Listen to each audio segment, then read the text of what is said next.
everyone, and welcome to the Becoming Eva show. Good morning. So glad you guys have joined us. We have a special guest today. As you can see, we have Dr. Cassandra Bolar joining us to discuss relationship goals. So we are excited to have her back on Becoming Eva. Yes, you're definitely a fan favorite. So thank you for joining us for, this is number 3, season 3, number 3. I think we've had you every season and we always get great feedback when you're here. So thank you for joining us again. Well, thank you so much. I'm so honored. I just love what you all are doing and it's just an honor to be a part of it. So thank you. Thank you. Thank you. Well, for those, go ahead, Toya. I was just going to say, for those that don't know who you are, can you introduce yourself to the Becoming Eva fans? Hi. Well, yes. Well, you know what? Honestly, I'm just a humble servant of the Lord and just honored that, he's given me a passion for serving families. I'm a marriage and family therapist. I'm also a psychology professor at the University of West Georgia. And then I'm just so honored. I'll be doing some work also at Morehouse School of Medicine at their newly funded National African American and Family Studies program. So yeah, I'm really, really excited about that. Awesome. Congratulations. That's awesome. Yeah, super excited.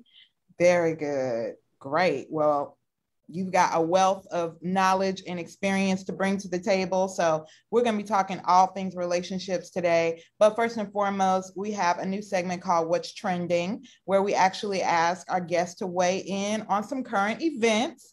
So we have one topic for What's Trending today that we're going to talk about, and that is the final season of Insecure. So I don't know if you're a fan. I don't know if you're familiar with the show. I will say I have been watching the show since season 1. It's one of those shows where I was like, I don't know. And then I watched it. Me and my husband were hooked the first season. He fell off around season 2, and I have been still on the bandwagon. But I'm curious to know, first of all, if you're familiar with the show, if you're a fan, and then secondly, your thoughts on how it depicts relationships in general. So I'll say this. I tried to get into Insecure, but I did not make it past the first couple of episodes. Mm-hmm. I think, if I remember correctly, she kept referring to her friend as a B and all that. I was like, I don't know. It is a bit on the raunchy, edgy side. And I mean, it's HBO late night. So, I mean, you're going to get nudity, you're going to get sexy, you're going to get explicit stuff. So, yeah. So I cannot say I'm a fan. I tried to watch a few episodes, but I could not get into it. I got you. What about you, Dr. Bolar? I'm the worst. I'm the worst of the worst of the worst. So I've never watched the show. Oh my gosh. Like I've never watched it. I feel so terrible about it, but I haven't watched the show. I haven't even watched one episode, but I know it's very, very popular. The main character, I think her name is Issa. And I just, I think it's phenomenal that, I think she wrote it herself. So, the fact that she's actualizing her dreams and her goals, I think is very powerful. As a young entrepreneur and all of that, but I haven't watched the show, and I was like, I saw that on the agenda for today. And I was like, oh my gosh, maybe I need to go watch one, but I didn't. No, we're not trying to paint you. If you have not watched it, it's perfectly fine. But it is the buzz right now because they're actually in their final season. And so what I will say about the show is it is messy. Do not get it twisted. Like I said, it is messy. It is also very funny though. But then I will say, and it's funny because I was listening to Yvonne Orji, who is a believer. She actually plays the best friend on Insecure. She had a comedy special a couple years ago. And a part of her comedy special, she was talking about being identified. I think it was like her Uber driver or whatever, who was like, oh, you're that girl from that show. And he couldn't think of the name or anything, but he was like, yeah, you're that girl on that show where she and her best friend, all they do are make bad decisions. And it was like, Yeah, that's pretty much what the show is, because they're, two best friends up and coming in their, in their mid to late 20s, and they're trying to navigate, figure out life and figure out relationships. And they do make a bunch of bad relationships when it comes to dating, even when it comes to friendships. But I think it comes from a very honest place, which I think is why a lot of people like it. So, but yeah, with them being in their final season, a lot of people are talking about how it's going to kind of come to an end. And then to your point, Dr. Bolar, as far as Issa Rae is concerned, she's definitely blazed a trail when it comes to independent content creators. I mean, she literally started out doing webisodes on YouTube and got picked up. And so Insecure is actually based on the webisode series that basically went viral, several years ago. It's not the same show, but it's very similar. And so she's definitely blazed a trail in that regard. And I think recently inked a deal for like several millions of dollars with HBO. Like, she is killing the game right now. And so I know I personally, or Chris and I, my husband and I both have kind of been studying her journey as a content creator, because she's done a great job of taking original content and, elevating it to the next level. But yeah, it's a messy show. It's a messy show. I'm not gonna lie. So anything else? Oh, go ahead. Well, the thing about relationship mistakes is that I think that there's no such thing as an ultimate failure. It's just a lesson learned moving forward. If you're still alive, you're still in the game. And, and I think the reality is that in your early 20s, a lot of times people do make relationship mistakes. But I think if you can reflect on them and use them as lessons learned moving forward, it's almost like redemption for that.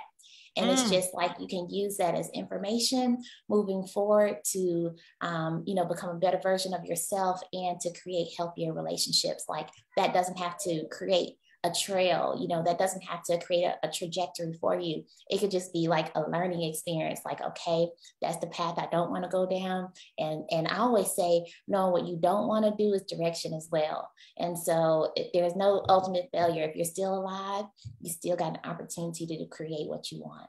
Wow. Yes. That's why we love you, Dr. Bolar. You dropping gems out the gate. I love it. I love it. I love it.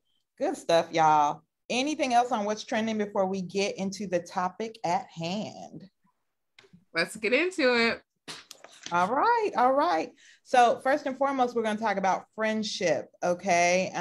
And I think now more than ever, just in the state of the world and in the season that we're in, I think people are realizing the importance of friendship, like having just like good friends in your life, good people that you can trust, that you can lean on, and that can support you through the different seasons that we're in. So let me start by asking, how would you define, or what would you say is the difference between like a friend versus an associate?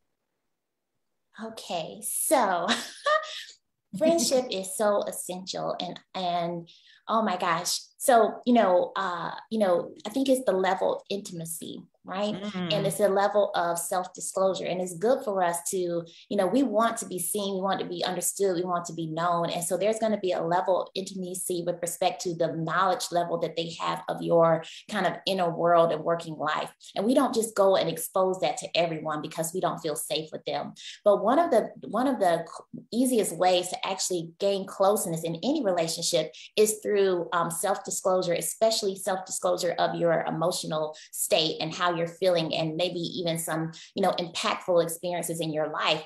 And so, an associate, they don't have that type of access. They don't have that type of proximity because, essentially we want to feel safe with the people that we're close to, because friendship takes vulnerability.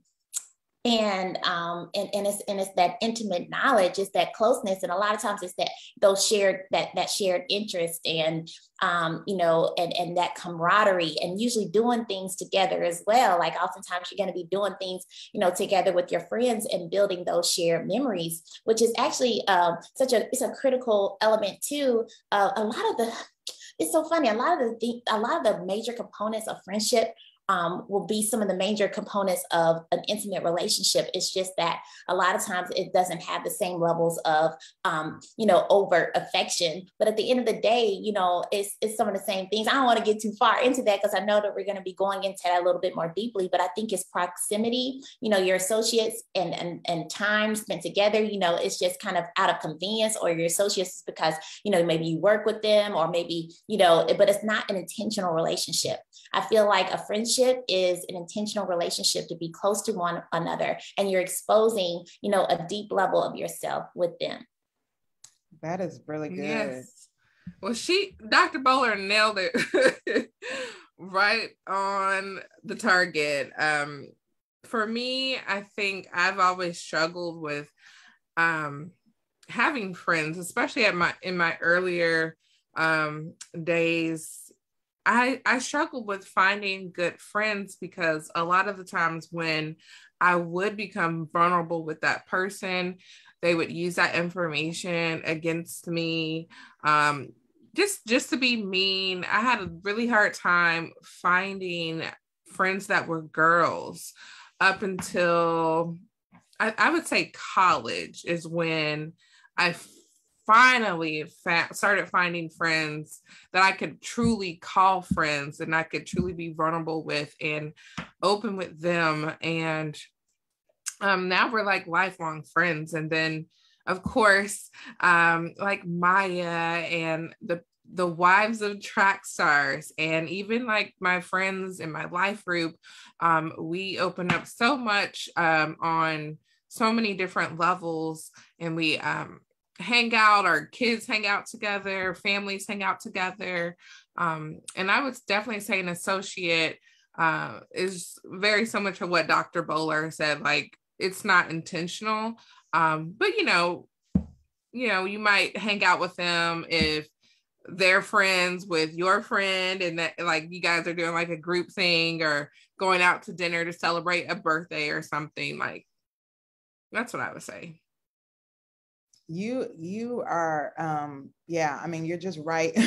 You're right on target with the whole trust aspect, and even just the practical steps that you can take in building those friendships. I am learning that it's really a struggle for me to open up to people. I'm a great listener. I can easily, engage people and make them feel extremely comfortable, but then on the flip side, it's very hard for me to be open. That person has to be super intentional and even super adamant in some cases to be like, okay, like what's going on with you? How are you? Because I'm very quick to flip the script. Like that's just kind of like my default, if you will, to constantly, probe the other person and support and encourage and try to figure out how I can, listen to the other person. But that trust aspect is real as far as feeling safe with your emotions, and then being intentional about sharing your emotions. Like that really becomes the step if you're trying to build friendships. So that's incredible. Thank you for sharing that. Yeah.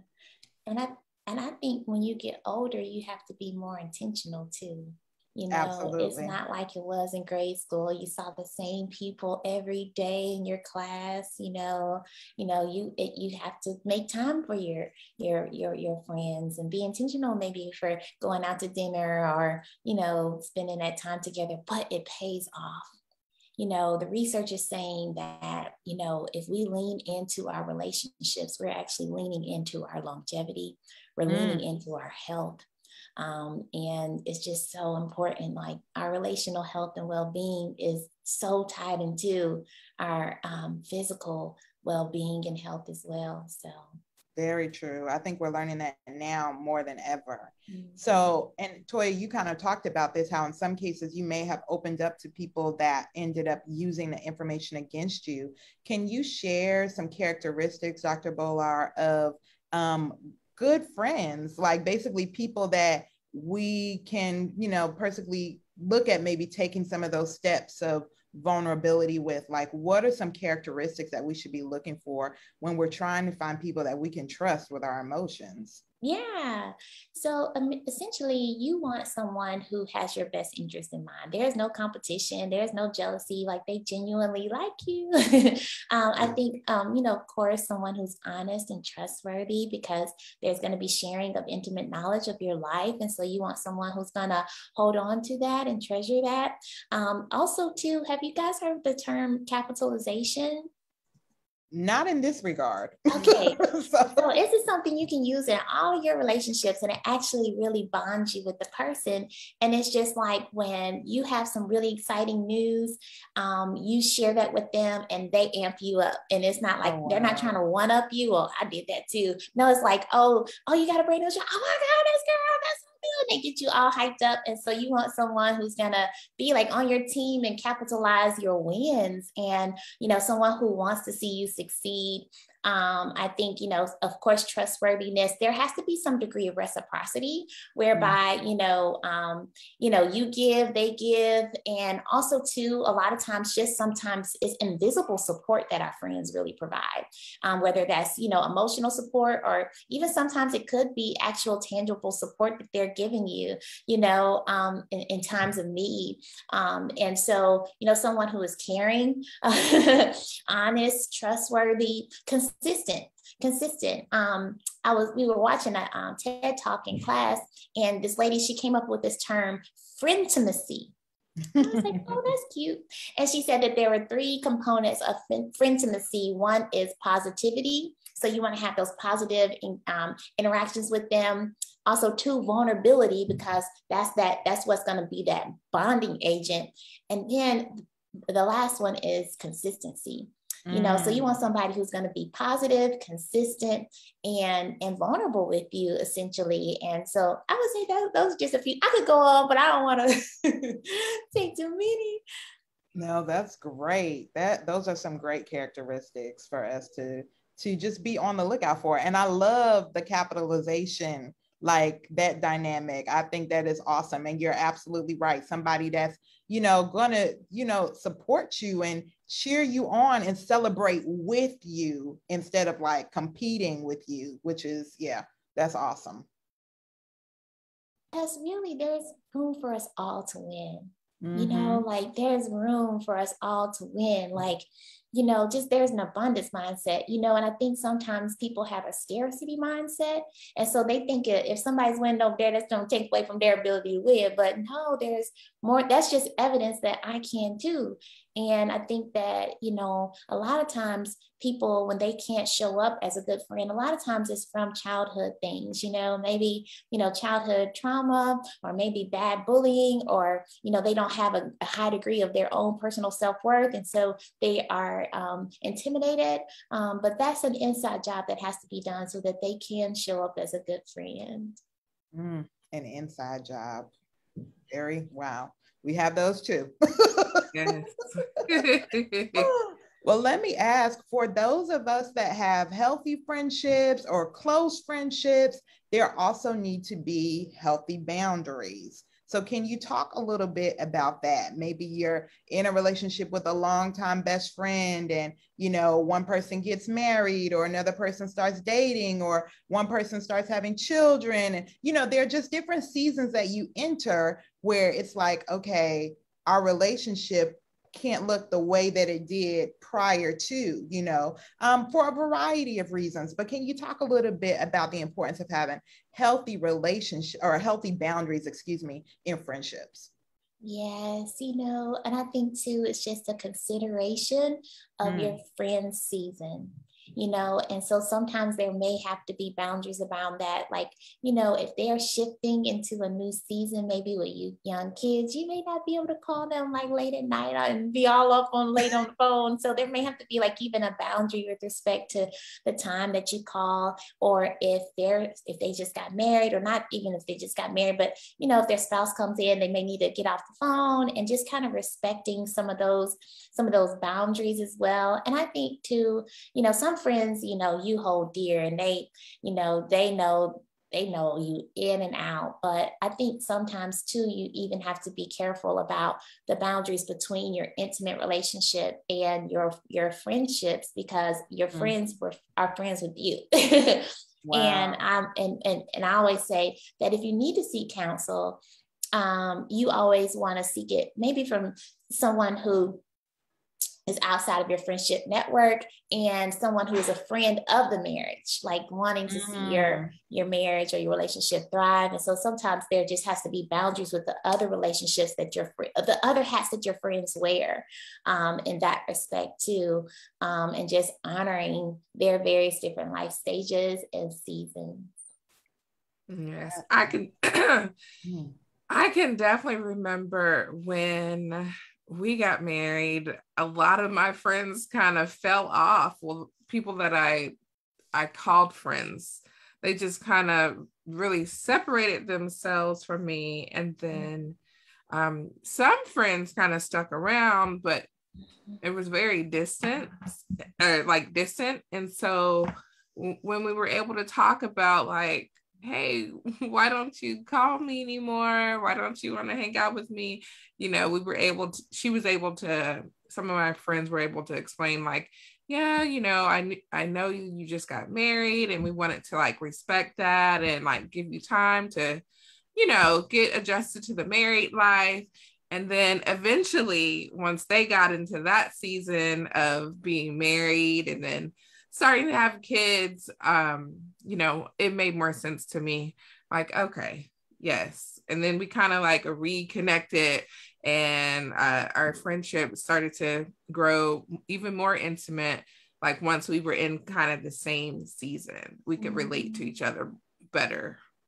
Yeah, it's those, it makes perfect sense. Sometimes people don't know, like, oh, what does this mean now that you're married and maybe they aren't? And, you know, having similar experiences kind of bonds you too. You know, everybody going through school together is a bonding experience, going through those transitions together that, you know, it bonds you too.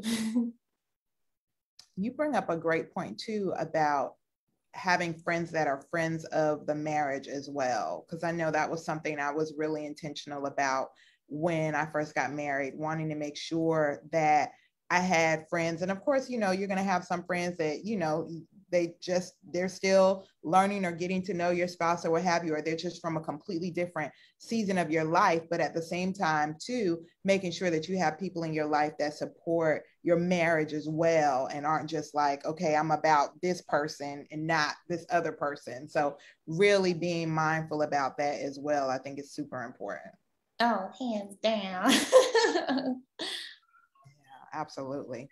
Anything else we want to talk about on friendship before we kind of segue into intimate relationships? You know what? I think honestly, friendship skills are relationship skills. Like it's such an important component of relationships. Like if you're going to be like, good friends make good partners. And absolutely. So, you know, and I actually teach us a class on friendship, like not the whole class, but that's one of the topics that we go over. And we just talk about how, you know, we talk about all those different, you know, characteristics of friendships, you know, honesty, closeness, trust, all of those things. And I said, how many of you guys would not want any of these in your relationship? And everybody's like, oh no, I want all of those. And so, you know, it's like, you know, being a good friend is a part of being a good partner. So I'm excited to segue into the next part. Yes. Oh, okay. Well, take it on away, Toya. We're going to make it last forever. Make it last forever. Okay, so Dr. Bolar, what are some important characteristics of a healthy dating relationship? Woohoo! So I think, you know, with a healthy dating relationship, I think you are kind of going through a data gathering time. I always say it's kind of nice to be able to observe someone when they don't know you're looking before, you know, you get into that dating relationship. But I just take it as, you know, Dr. Van Epp, he has this relationship attachment model. I don't know if I've talked about it before, but this relationship attachment model, which is kind of like the best way to kind of progress through a relationship. And he talks about you need to have a high degree of one level before you progress to another level. And it starts off with knowledge, and the only way to get to know someone is through repeated exposure to that person in different settings and in different, experiences. And so just kind of really being objective and kind of gathering that data, doing fun things together and, fun recreational things together, of course. And I think too, of course, I'm a believer, and I think you definitely want to have boundaries around and not just think, oh, I'm good, saying let's go happen, but really try to make sure you have some healthy boundaries in place.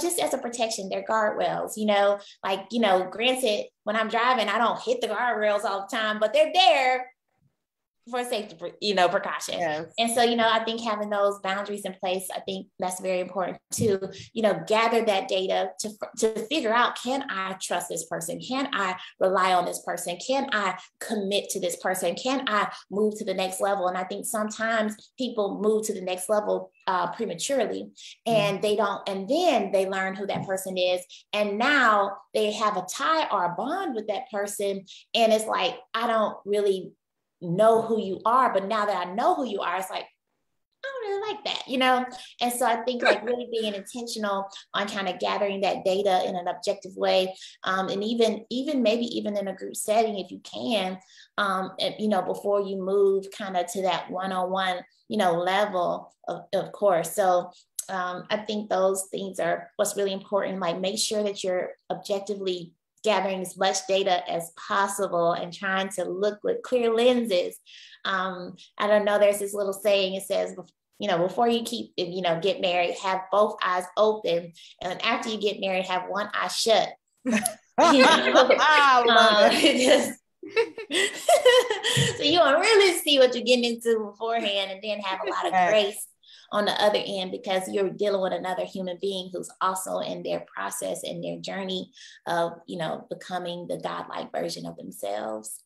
That's good. That's good. I just want to dive a little bit deeper into the guardrail piece because, and I'll speak for me personally, when I was dating, I spent most of my 20s just pursuing God, pursuing life goals. And then probably late 20s, early 30s is when I was like, okay, I'm really going to open up the door to dating. But at that time, I'm feeling like, okay, I'm grown and sexy. I know what I'm doing. But at the same time, guardrails are important. And for me, I felt like, oh, I don't need, guardrails. I know what I'm doing. But guardrails are so important. And so I would love for you to share just a couple of specifics, examples of what some guardrails in healthy dating relationships look like. You know what I mean? Yeah, you're so spot on, Maya. And then sometimes the older we are, we're like, yeah, I'm grown, type of thing. It becomes a little harder. But I think a specific guardrail, of course, is not to be alone with them at night. Definitely not spending the night with the person. When you're, first getting to know one another, not riding in the car together. I would say just don't invite them in. I mean, if you can, all of those things, I think just are, you just want to show the very appearance of evil, honestly. Yeah. If that's just going to be very, very important. I think if you're, especially if you're trying to uphold sexual purity, because that's definitely, if you, keep that, if this is not your person, it's going to be real easy to move on. I don't ever have to see you another day in my life. And I don't have, those type of attachments, that I'm trying to get over. So and you want to do the same for the other person too. So I think that's very healthy.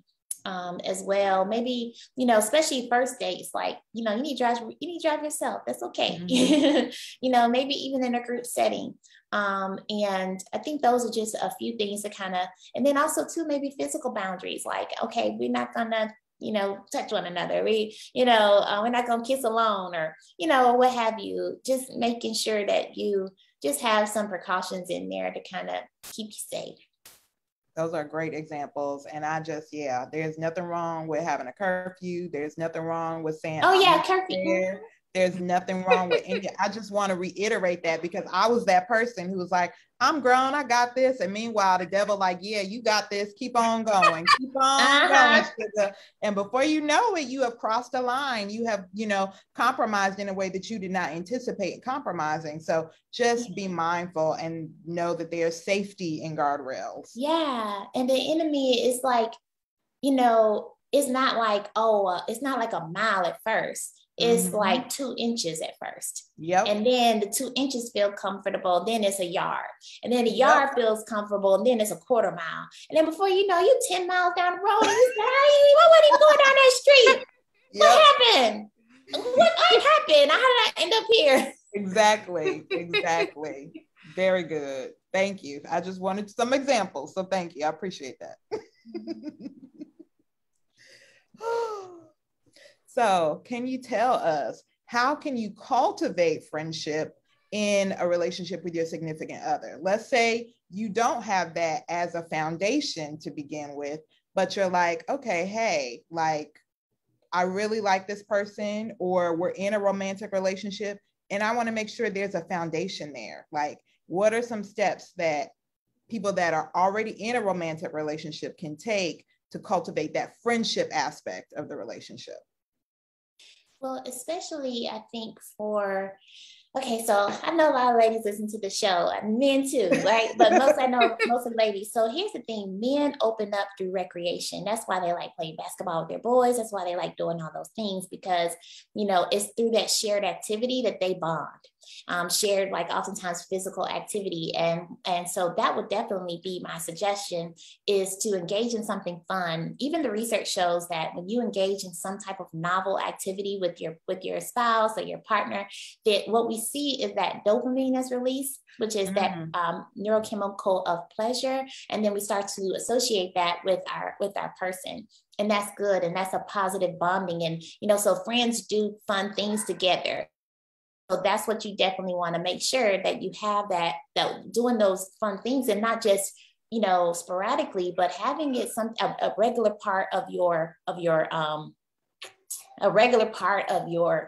life together, and having a system for it. I'm actually, going to be talking a lot about that. Like, what are your standard operating procedures for your marriage? That's going to help it to foster. So I'm doing a conference this December, and I'm going to talk about all those types of things as well. But yeah, so, just kind of focusing in on making that a regular part of your life and opening up. You have to be comfortable with really sharing your inner world with your spouse, like, not just the business parts of the relationship, but like, how did you feel today? What was exciting about your day? Like, how can we connect beyond, the light bill's due on Tuesday, instead of those business parts of the relationship? Like, no, what is it like to be in your world? I think, and being able to share that and it needs to be just a part of your day, like, not just something that you do on a sporadic basis. That consistency that I was talking about before, like that, this has to be a part of your life, just like brushing your teeth. So I gave kind of like a cheat sheet for the ladies, like, hey, I don't know what, maybe you don't know anything about hunting, and you could care less about being in that deer stand, but you need to get up in there, get that gun, and just aim. And he is going to appreciate that. And not only is he going to appreciate that, but he's going to open up, and he may talk about some things too. So, because that's all you're going to do, being up in that deer stand is going to take a while, right? Do those things that you may not even be all that into. And he'll definitely open up, and he'll appreciate that. Now for guys, hey, all we need is time to talk. That's how we connect, just put your phone down, give me a picnic in the park, and let's talk and hold my hand. Oh my gosh, that's like $10 to me, but that's me getting into my love language. But I think that's important as well. So just, that open, honest communication, time to connect, be vulnerable, and share, doing those fun recreational things together, maybe even doing things with other couples too, like make it fun.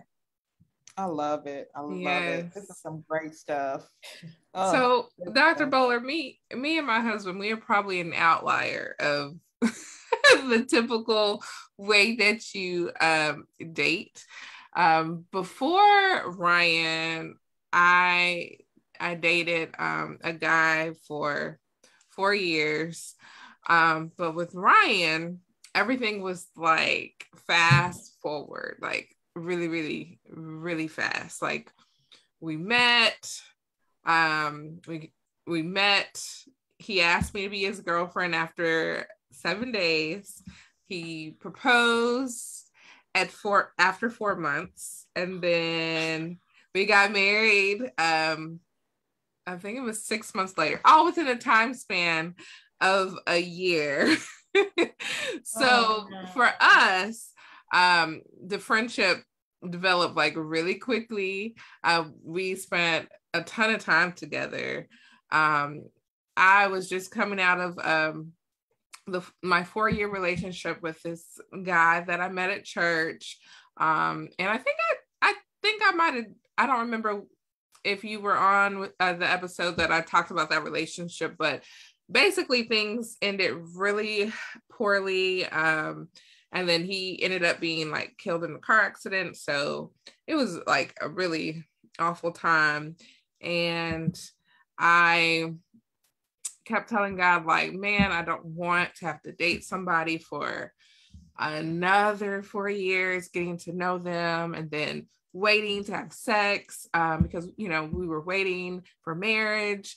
And so I think too, that kind of pushed Ryan to like want to get married faster. Lock it down. Because, you know, he was like, I don't want to be a 30-year-old virgin. I know what I want. I want you. I know that, you know, you have all these qualities. He knew what he wanted. And I did too. And so everything happened really fast for me. It was very different.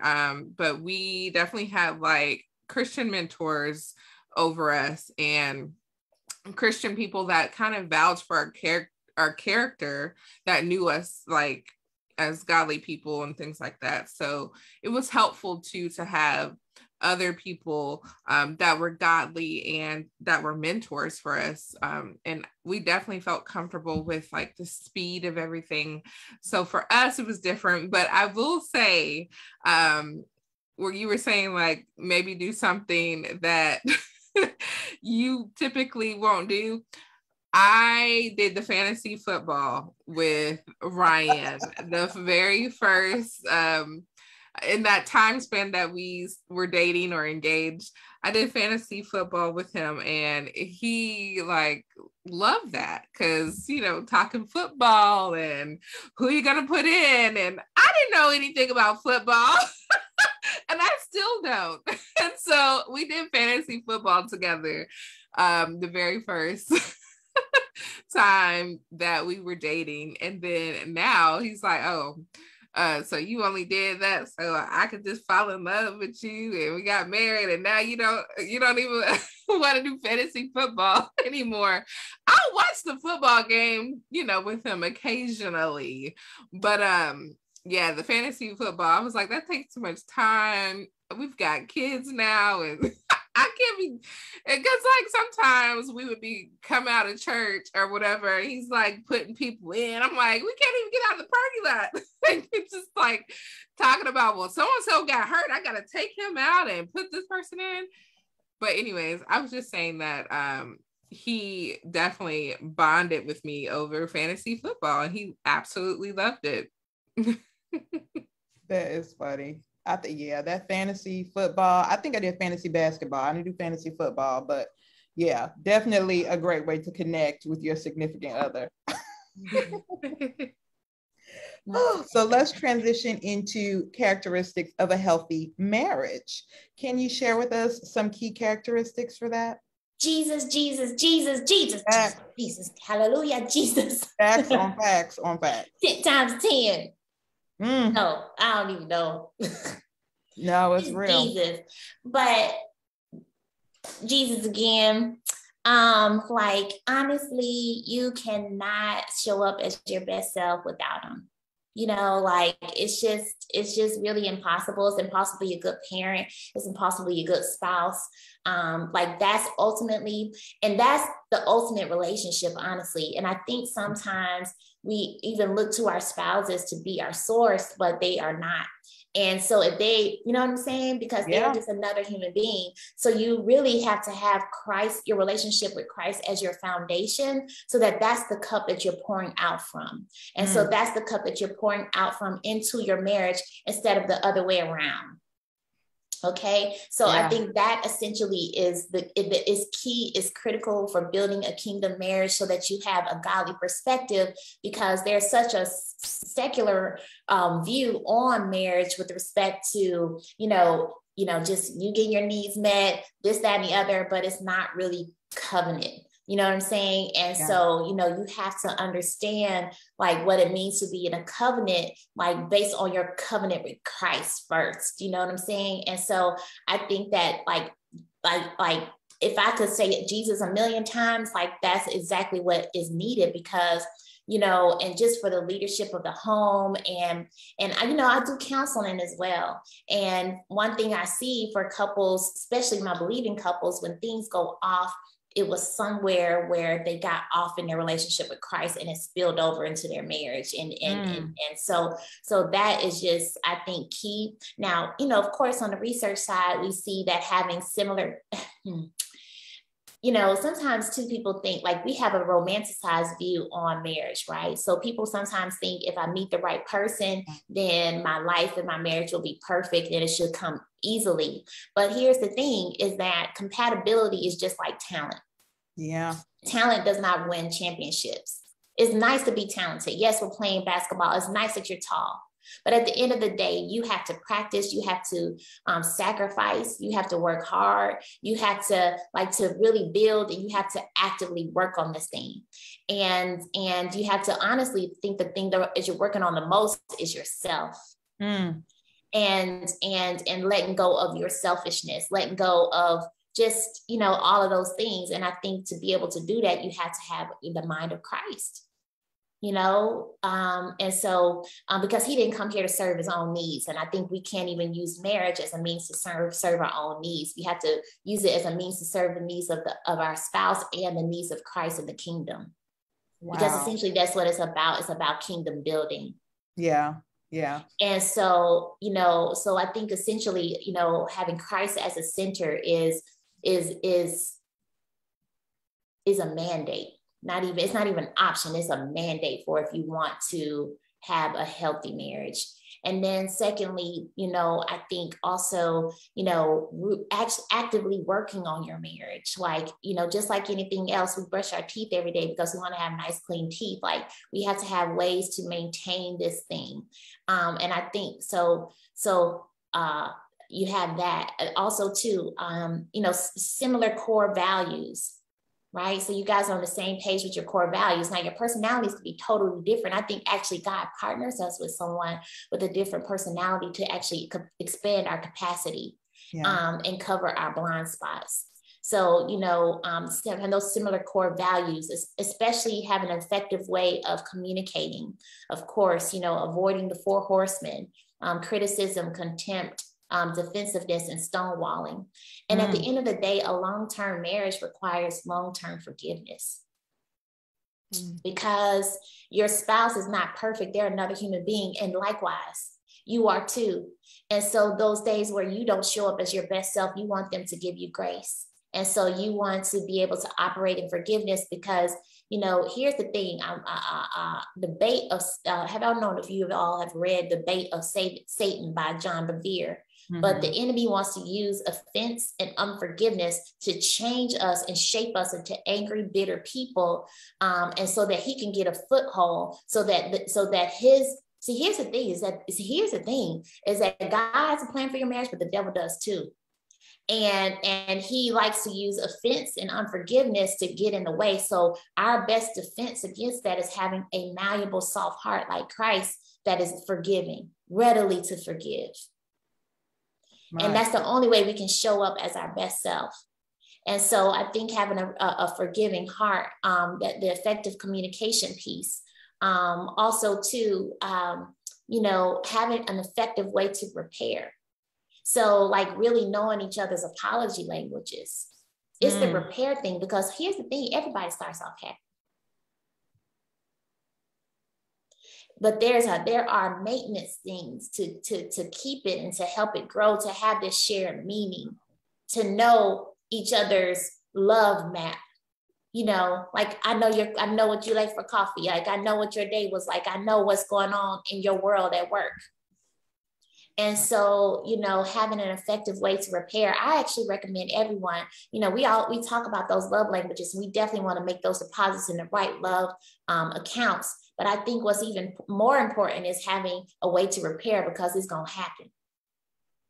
Offense will come, even if it's just like parenting or, you know, dinner, or the small things can potentially add up. And we call those social allergies. It's like that cumulative effect. And then one thing happens, and then it's like this huge outburst, but it was like you almost became allergic to it, because it was the small little nuisances, you know. And so you know, I think having all of that there is just, you know, very critical. But having that repair strategy with the 5 apology languages, which one is expressing regret, and that's really acknowledging the emotional pain that was caused. The second one is accepting responsibility. So for this person, they really need to hear you say, you know what, I own it, I did it. But here's the thing, a lot of times we're not intentionally hurting people around here, right? But here's the thing, since we're not, we want to explain why I didn't mean to do that. And so those explanations actually come out as excuses for the person who needs for you to accept responsibility. So what you have to do is just acknowledge and say, I did it. I'm sorry. It was me. I dropped the ball. Please forgive me. Instead of making all of those explanations of why I didn't mean to do that. We know that, but we need to acknowledge that it happened and you did it, you know? The third piece is, making restitution. For this person, like if they question, do you even love me anymore? Wow. Because of what was said, what happened, or what have you. And so you need to really lay it on thick in speaking your partner's love language, and saying, no, I'm sorry and I love you. Let me show you. Let me speak your love language. Let me get you those flowers. Let me, you know, wash your car, or if it's acts of service, you know, let me do all those things. Okay. And for another person, they may need you to repent, like, hey, how are you literally going to turn from this thing? I need a plan. I need goals. I need you to show me how, you know, make sure that, you know, if it's a certain way they talk to you, that this doesn't happen again. And then the last one is requesting forgiveness. For this person, just because you apologize doesn't mean that they need to hear you request for forgiveness. And so if we have effective ways of repairing, because wounds will happen. And I think sometimes we set ourselves up for disappointment when we think that, you know, our partners won't ever offend us with you know, because sometimes they may not be on it. Yeah. My goodness. So I think, you know, having a healthy way of repairing, and then I think another thing is friendship. I'm so happy we started with friendship, because when we're looking at the studies of those couples who make it to their 50th anniversary and they like and love one another, they have it's the attachment bond. So Sternberg has his triangular theory of love. One component is passion, the other component is intimacy, that deep knowing, and then the last intimacy, friendship piece. And then that last piece is commitment. And that intimacy, friendship, deep knowing, that's what we see it's called a companionate marriage. Those couples who make it long-term, it's that companionate marriage that they have. So friendship is so key. Yeah. I feel like you just dropped like a bucket of so much stuff. Like it's so good. It's like, oh my gosh, like I'm still digesting everything, but it's all so good. I mean, from just realizing that marriage does not solve your problems. It's not a replacement for your relationship with God. Like, you know, each individual needs to get their fuel, their fulfillment, their, you know, all of that, their completeness, their wholeness from their relationship with God, and that's what they bring to their marriage. And then, of course, making sure Christ is the foundation. Oh my gosh. The languages of apology. I think we spend so much time talking about love languages, which is great. But the 5 languages of apology, actually, my husband and I just took that quiz earlier this year with our small group. And it was an incredible finding, because like you were saying, you need to know how to repair. Offense is going to come. Do you know how to repair? And then the only other thing that came to mind for me was humility. I know that I have had to learn to be quick to apologize, quick to repent, quick to confess, quick to forgive, like in marriage, time after time after time after time. And it's very humbling. But I thank God that, you know, my husband is just as humble. And if he needs to do the same, like we definitely aren't afraid to do that, because at the end of the day, we want to protect the unity of our marriage. So that's a beautiful thing. But you dropped so many nuggets and gems. I'm like, oh my God, I'm still digesting. It was just so good. So and good. Then also, Dr. Bolar, do you mind putting the name of that book in the comments at some point, again, about the apology language?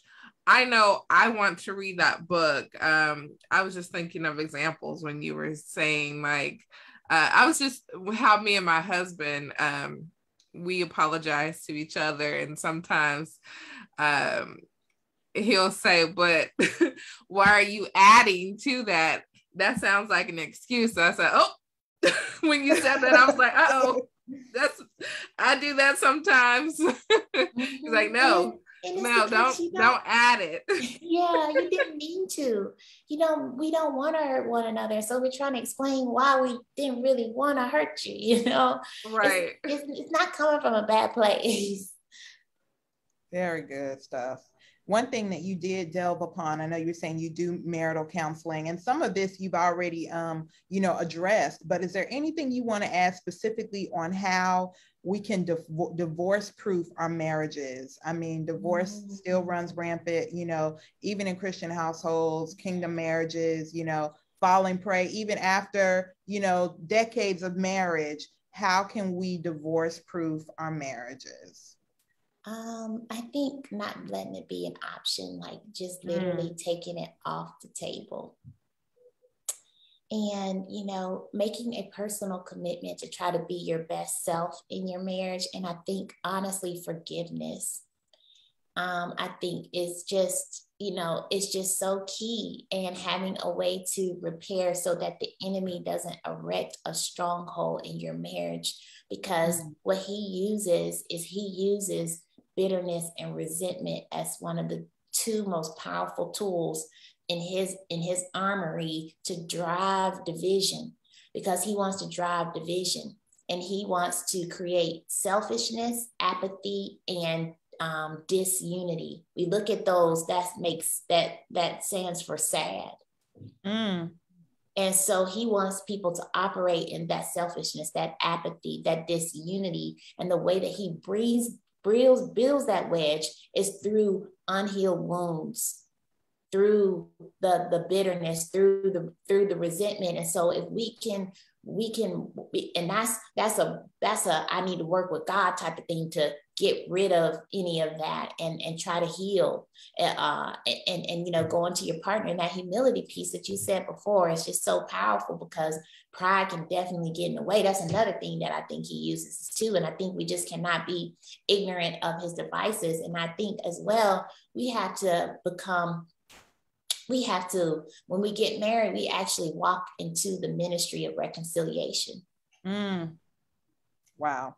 So, you know, in that scripture, 2 Corinthians, I think it's 5, and it talks about how we, you know, if any man be in Christ, he is a new creature. Old things have passed away, and behold, all things have become new.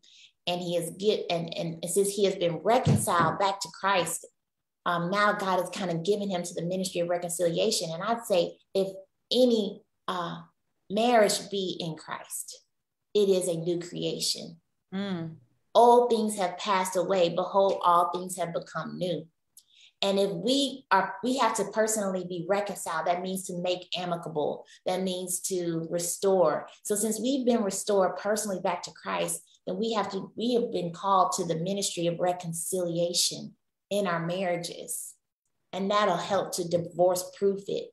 Because, a lot of, I think the most cited reason why people say that they are getting divorced is because of irreconcilable differences. But if we're part of the ministry of reconciliation, irreconcilable differences shouldn't be true.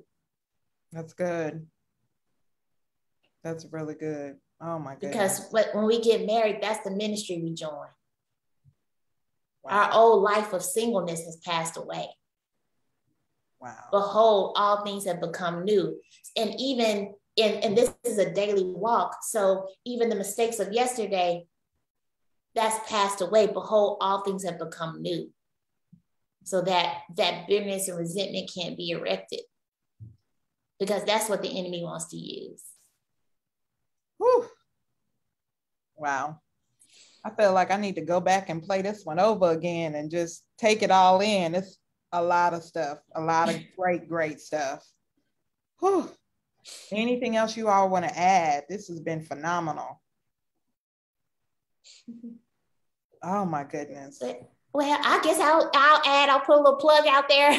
Please. I was like, Lord, do you want me to still do it? I know it's pandemic and everything and all that, but I'm actually doing an in-person, it's going to be, I call it a conference, it's going to be intensive, in a good way. It's called the Mission Minded Marriage Conference. And it's going to be actually an opportunity to kind of create a vision for your marriage. And then also what will be those, standard operating procedures for your marriage? What are going to be those KPIs, those key performance indicators, and then you'll actually leave with a vision board for your marriage. I think sometimes we make our personal vision boards, but one specific for your marriage, I think will be very important, and it'll hopefully be cute enough to where you can put it up in your home and lunch and stuff too. So I just invite, married couples to, come apart. It's right. It's going to be right at the church, and I think it'll just be a wonderful opportunity to share. I'm praying too. I can get some ministers to pray individually for each marriage as well. We need that. We need our marriages to be spoken into, hope, because God brought us together for a kingdom purpose, and understanding that purpose is very key. So if anyone is interested in joining, you can go to upliftingconference.com. And I'm just praying that it'll be a good time for us all as well. I'm going to be doing activities too. I'm going to be like, okay, y'all make it. I'm over here too. Yes, I love it. When is the conference? It's going to be, it's not going to be too long. It's half a day conference. It's going to be December 11th, which is a Saturday in December. And the whole idea is to set us all up for God's best in 2022. Amen. So December 11th from 10 to 2. Perfect. And it'll be lunch provided. It's going to be just a nice little time, but a time to, like we were saying before, invest in our marriages. I love it. And then also share your socials where people can follow you, how people can keep in touch with you, because you're a wealth of knowledge. You always have something awesome going on, and I'm sure people want to keep in touch. Oh, that's so kind. Thank you so much. So Uplifting Relationships is the Facebook page, but I'm going to create a group, and I've been praying about for married couples who really want to have God as the center. And so I'm trying to think about what group name I'm going to create, but Uplifting Relationships right now, and then Dr.Cassandra at what is it called? Instagram. Okay. And if you want to contact me directly, you can. Info at upliftingrelationships.com. Feel free to shoot me an email. I'm here to serve. I'm just here to help. And, I'm not perfect, but I'm working every day. No, we are grateful for you. This has been awesome. Good stuff. Well, I think you actually shared a couple of top picks, books. We were just talking about The Languages of Apology, The Bait of Satan, and then of course your conference that's coming up. But are there any top picks that anyone else wants to share? Anything to, check out that we should, be interested in at this time? I would share as far as TV shows, I just finished the Netflix series called Made. And I think it's really good because it shows emotional abuse. And sometimes when you're in relationships, even though you may not be getting physically like hit and beat by your significant other, you can still sometimes be in an abusive relationship and you may not even know it. When she finally started seeking help, she didn't even understand that she's been abused. Like, you're in an abusive relationships. And she kept saying, well, he's not like beating me. But it was emotional abuse, even like punching holes like in the wall, and just it was a very a thoughtful show, and it spoke a lot about domestic abuse. So I would definitely check that out. Thank you for suggesting it. I've seen it come up and it's been intriguing, but I haven't started watching it yet. So thank you for sharing that. Good stuff. Yes, thank you. All right. Anyone or anything else? This has been rich. I just wanted to say thank you for what you ladies are doing. You know, this is so needed, these platforms to just encourage one another. I'm encouraged, so thank you. Thank you. We are honored to have you and super excited about the journey that you're on and want to support you as well. So thank you. Yes. Thank you for everything that you've shared. I'm definitely going to check out that book. You just shared so much good knowledge for us. So we really appreciate you. All right. So our BE challenge for the week. Let's see. It's to identify at least one characteristic discussed to actively cultivate a healthy relationship with a friend or significant other. I feel like I've already came up with mine that I'm going to actively cultivate in my marriage. And I think I'm going to definitely check out the languages of apology and just work on myself. Yeah, I think I'm going to hone in on the friendship aspect and be more intentional about, trusting people with my emotions. I think for me, that's a great step for me to start at this time. So next week, we're talking about dollars and cents. So financial wisdom, everything money related. Don't forget to subscribe to our podcast, subscribe to our YouTube channel, follow us on Facebook, Instagram, and Twitter at Becoming Eva Today. See you guys soon. See you soon.